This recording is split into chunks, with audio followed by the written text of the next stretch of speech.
ميدالية المفاتيح دي، ميدالية المفاتيح دي المداور بتاعتها مفتوحة، مداورها، فهو هيقوي المداور دي. اتفضل.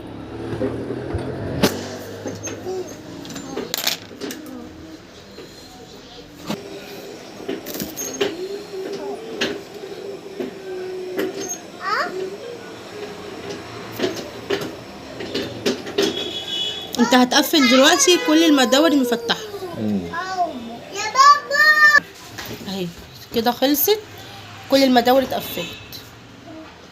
تسلم ايدك يا حسين. طبعا دي اللي معرف، دي اللي هي دي طبعا اللي هي اللي من جوه بتبقى سلاح صغير كده.